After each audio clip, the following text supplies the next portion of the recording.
Adversario, ahora con una entrevista telefónica. Tenemos en la llamada a Ignacio López, que es doctor en Historia e investigador del CONICET en el Instituto Ravignani de la UBA. Ignacio, buenos días, ¿estás en línea? Hola, sí, ¿qué tal? Muy buenos días. Hola, Nadia, Luis, ¿cómo andan? ¿Qué tal? Buenos días, Ignacio. ¿Cómo Muy te buenos va? días. Bueno, Muy te bien, gracias. contactamos para que nos cuentes sobre tu investigación. Se titula Asesinato en el Senado.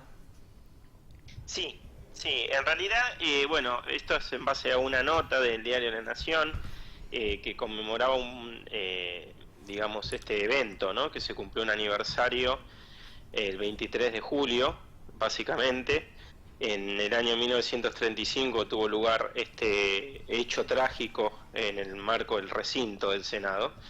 Entonces, bueno, siempre estos eventos y estos recordatorios son buenos para refrescar un poco la historia que sucedió en ese contexto. Este asesinato en el Senado, efectivamente.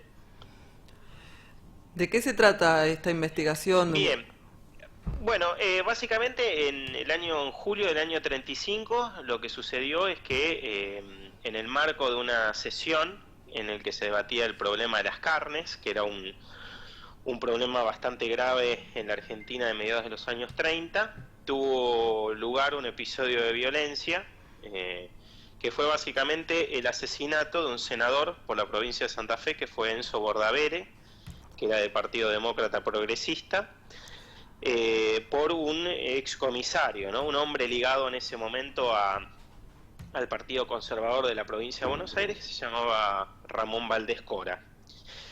Este hombre, Ramón Valdés Cora, que estaba vinculado al grupo que respondía al ministro de Agricultura en ese momento, que era Luis Duó, eh, lanza una serie de proyectiles, 4 proyectiles básicamente, y le pegan en la espalda básicamente a este senador, ¿no? En el marco de una sesión bastante violenta, bueno, como estamos acostumbrados los argentinos, ¿no?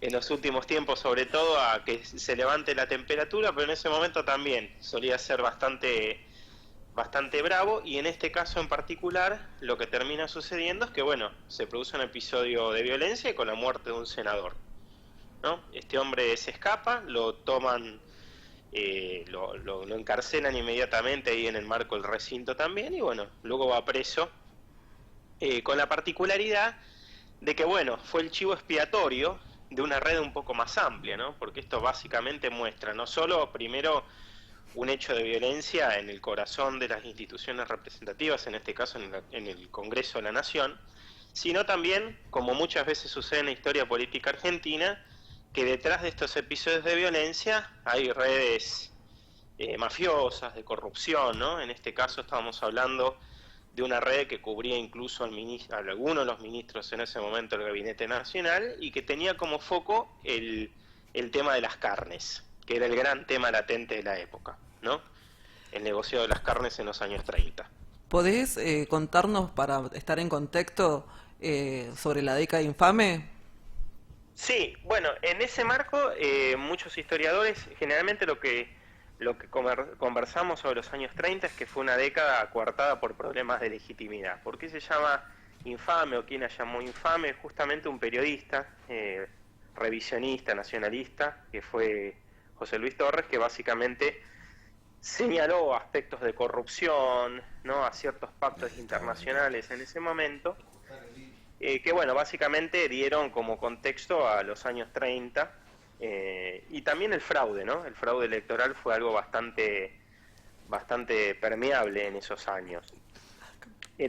Básicamente lo que sucedía es que en el marco del primer golpe militar, que fue en los años 30, una coalición conservadora llega al poder, y el principal partido mayoritario en ese momento, ¿no? El partido que ganaba las elecciones, primero se va a abstener, que es el radicalismo, y luego el gobierno nacional va a empezar a aplicar fraude selectivo, ¿no? En muchos distritos, que obviamente impedían que haya digamos, una representación genuina de la voluntad popular, ¿no? Los radicales en ese momento se van a abstener, justamente hasta el año 35, momento en que ocurre este episodio de violencia, y a partir de ahí va a suceder justamente este fraude más masivo, ¿no? Que tiene un momento muy culminante en las elecciones presidenciales del 37, donde básicamente los conservadores y la Concordancia, que era la coalición en ese momento, roba las elecciones a los radicales, ¿no? Entonces, en ese contexto de los años 30, de fraude electoral, de casos de corrupción, que por otra parte están en nuestra historia política, ¿no? No fueron solo o excepcionalmente los años 30, sino que corren parte de nuestra historia institucional y política, se produce este episodio de violencia, que de nuevo está atado a estos episodios de corrupción, básicamente, ¿no? Eso es lo interesante. Te quiero consultar precisamente por el pacto Roca-Russiman. Sí, bueno, el pacto Roca-Runciman fue un pacto que hizo el gobierno nacional en el año 33, en el marco de la crisis del 30, ¿no? Recordemos que, bueno, desde el punto de vista político lo que sucede en Argentina es un golpe, pero a nivel mundial hay una crisis muy importante, con la caída de Wall Street en el año 29 y la consiguiente depresión económica mundial. En ese contexto, lo que hacen muchas de las economías del capitalismo avanzado es cerrarse sobre sí misma, ¿no? Aplicar políticas proteccionistas, tratar de establecer algún tipo de convenios bilaterales